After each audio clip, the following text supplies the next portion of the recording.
الحمدللہ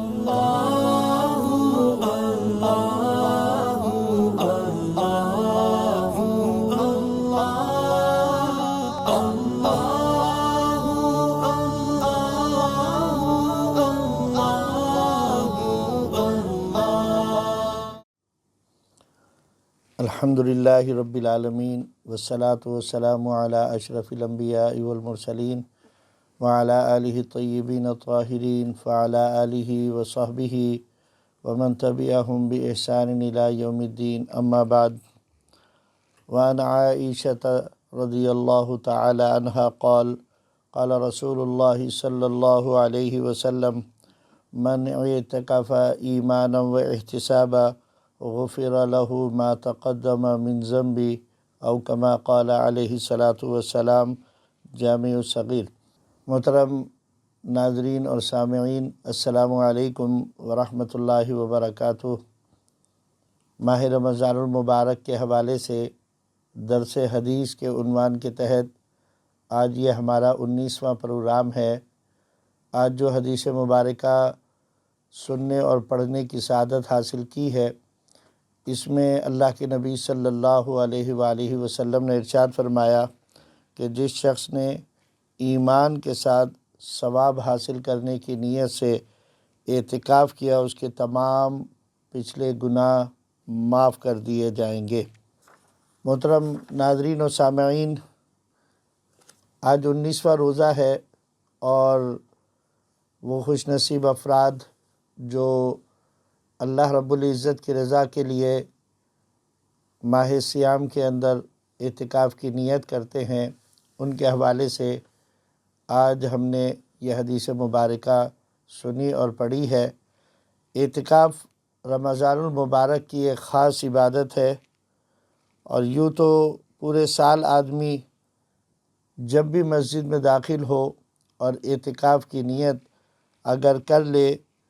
تو اسے جب تک وہ مسجد میں ہوگا اسے اعتکاف کا ثواب ملتا رہے گا۔ لیکن یہ اعتکاف سنت موقدہ اور فرض الکفایہ کے زمرے میں آتا ہے، اور نبی کریم صلی اللہ علیہ وآلہ وسلم نے تمام عمر اعتکاف فرمایا تھا، اور ایک بستی جس میں مسجد ہو، اس مسجد کے قریب رہنے والوں میں سے اگر کوئی ایک شخص بھی اعتکاف کر لے گا تو پوری بستی وبال سے بچ جائے گی، اور اگر کسی ایک نے بھی اعتکاف نہیں کیا تو تمام کے تمام لوگ اس وبال کے زمرے میں آئیں گے۔ اللہ رب العزت نے قرآن مجید میں ارشاد فرمایا، وَعَهِدْنَا إِلَىٰ إِبْرَاهِيمَ وَإِسْمَاعِيلَ أَن طَهِّرَ بَيْتِيَ لِلطَّائِفِينَ وَالْعَاكِفِينَ وَالرُّكَّعِ السُّجُودِ۔ سورہ بقرہ پہلے سپارے کی آیت ہے۔ اللہ رب العزت نے ارشاد فرمایا، اور ہم نے تاکید کی ابراہیم و اسماعیل علیہ السلام کو کہ میرا گھر صاف ستھرا کرو طواف کرنے والوں کے لیے، اعتکاف کرنے والوں کے لیے، اور رکوع و سجود کرنے والوں کے لیے۔ اس آیت مبارکہ سے ہمیں یہ پتہ چلتا ہے کہ اعتکاف صرف اس امت کی عبادت نہیں، بلکہ اس امت سے پہلی امتوں کے اندر بھی بطور عبادت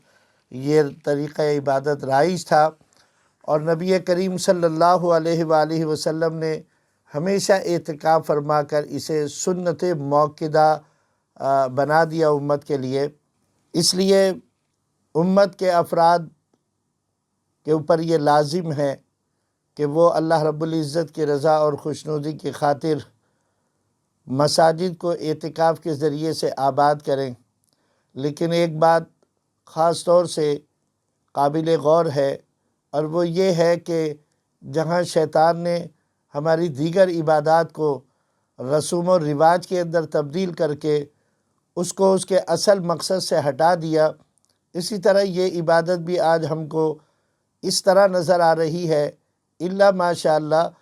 کہ اعتکاف کرنے والوں نے اعتکاف کو ایک رسم اور ایک رواج کے طور پر اپنا لیا، اور اس کو ایک تفریح کا ذریعہ بنا لیا، اور اعتکاف کرنے والوں کو عموماً ہم یہ دیکھتے ہیں کہ وہ راتوں کو مساجد کے اندر ایک جگہ بیٹھ کر خوش گپیوں میں وقت گزارتے ہیں، ایک دوسرے کے ساتھ ہنسی مذاق میں لگتے ہیں، اور خصوصاً وہ نوجوان یا وہ لڑکپن کے حامل بچے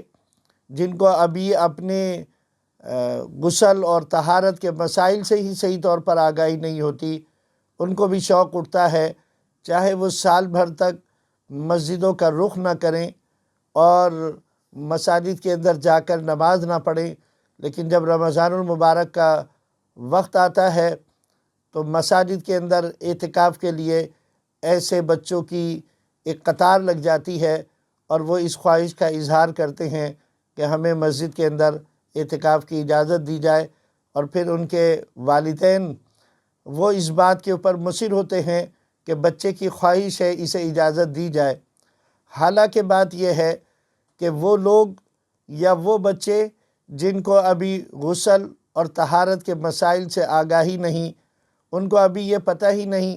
کہ کب وہ پاک ہیں اور کب وہ ناپاک ہیں، کب ان کے اوپر غسل فرض ہو جاتا ہے،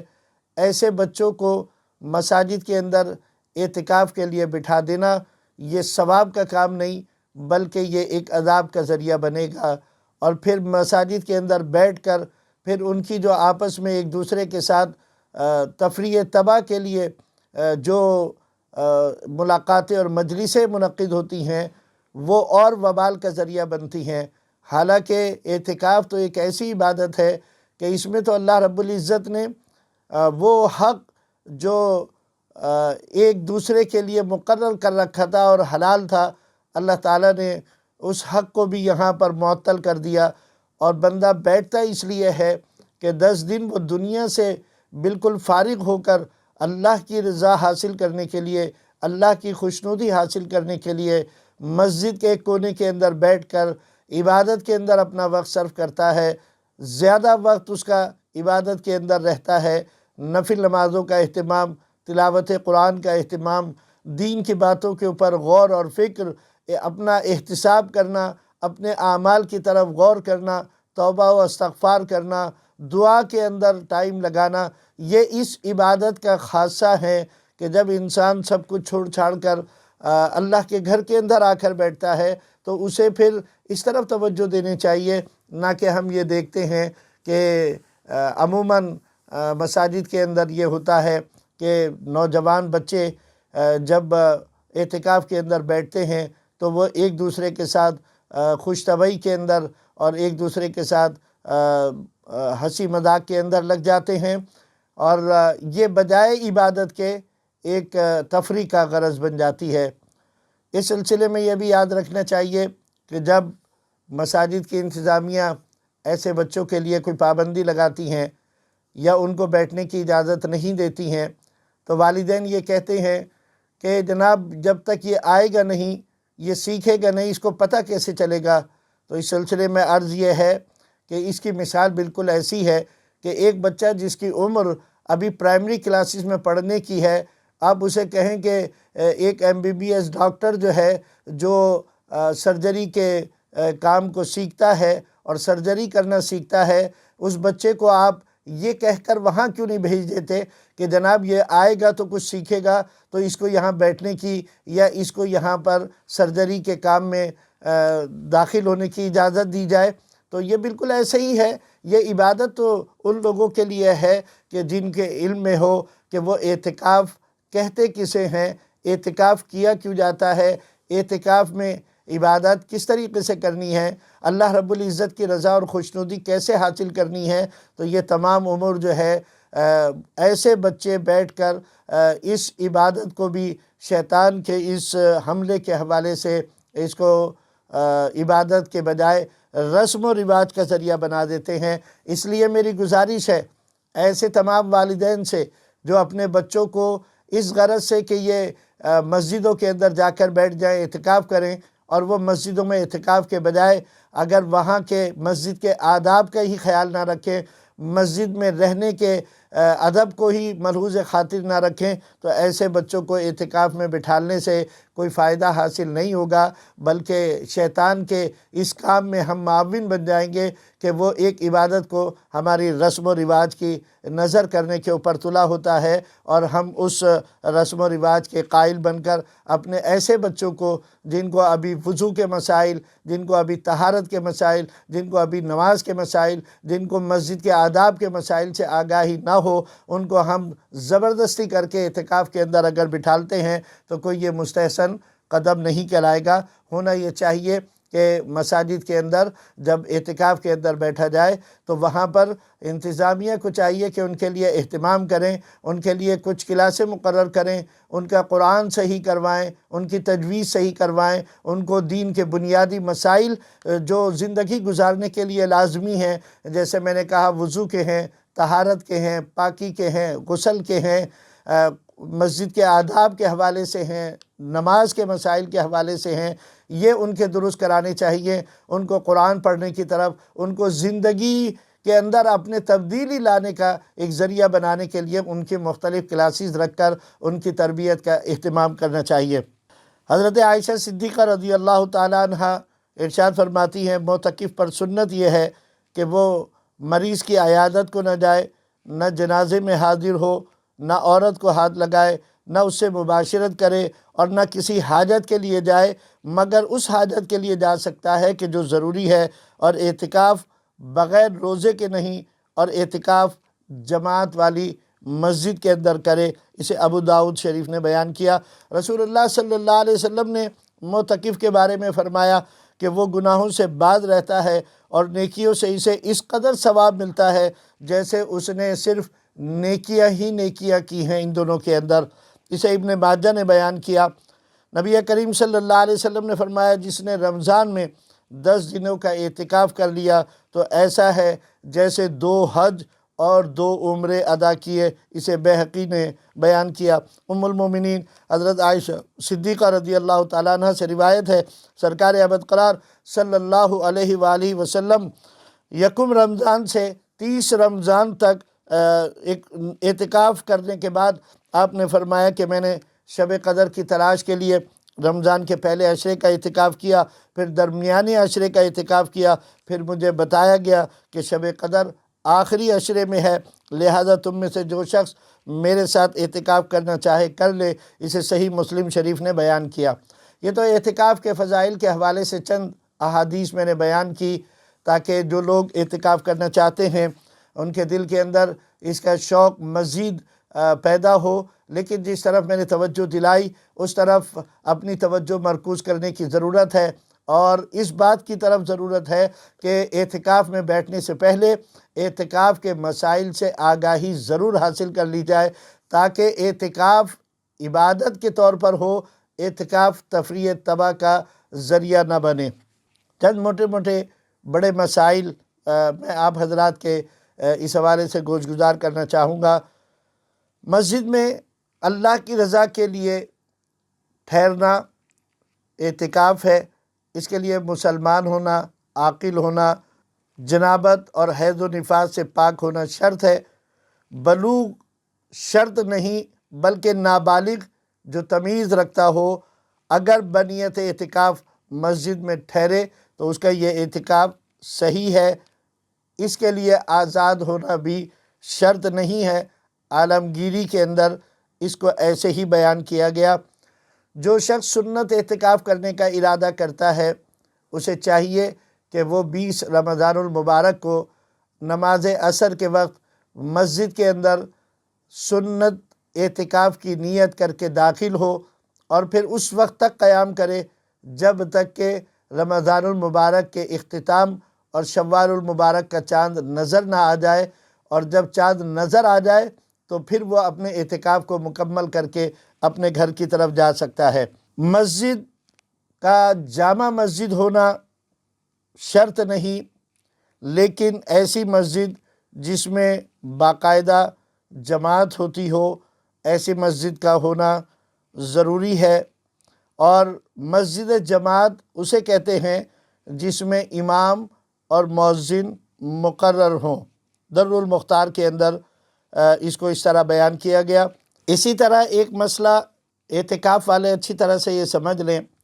کہ وہ شرعی عذر جن کی بنیاد پر مسجد سے نکلا جا سکتا ہے وہ کیا ہیں۔ پہلی چیز حاجت طبعی کا ہونا، کہ مسجد میں پوری نہ کی جا سکتی ہو، جیسے مثال کے طور پر پیشاب یا رفع حاجت کے لیے یا وضو کے لیے یا غسل کے لیے اگر ان کو نکلنا پڑے تو وہ صرف اتنی دیر کے لیے جا سکتے ہیں کہ جب یہ اس کا اہتمام کر لیں۔ اور یہ بھی یاد رکھیں کہ وضو خانہ مسجد کے اندر شامل نہیں ہوتا، اس لیے جب وضو کریں تو وہاں پر مزید ٹھہرنا اور وہاں کھڑے ہو کر اپنے بالوں کو سنوارنا معتکف کے لیے جائز نہیں ہے۔ وضو کرے اور فوراً مسجد کے حصے کے اندر داخل ہو جائے۔ اسی طریقے سے حاجت شرعی، مثلاً عید یا جمعے کے لیے جانا، اسی طریقے سے غسل بغیر کسی شرعی عذر کے۔ ہاں یہ ضرور ہے کہ کسی کے جسم سے بغیر غسل کیے ایسی اسمیل آتی ہے کہ جب وہ جماعت میں شامل ہوگا تو لوگوں کو تکلیف اور ایذا ہوگی، اس نیت کے ساتھ اگر وہ روزانہ غسل کرتا ہے تو اس کو اجازت ہے، لیکن اس کو چاہیے یہ کہ وہ مسجد سے صرف اتنی دیر کے لیے کہ جب کہ اس کی اس شرعی عذر کی تکمیل ہو سکے، اتنی دیر کے لیے نکلنا اس کے لیے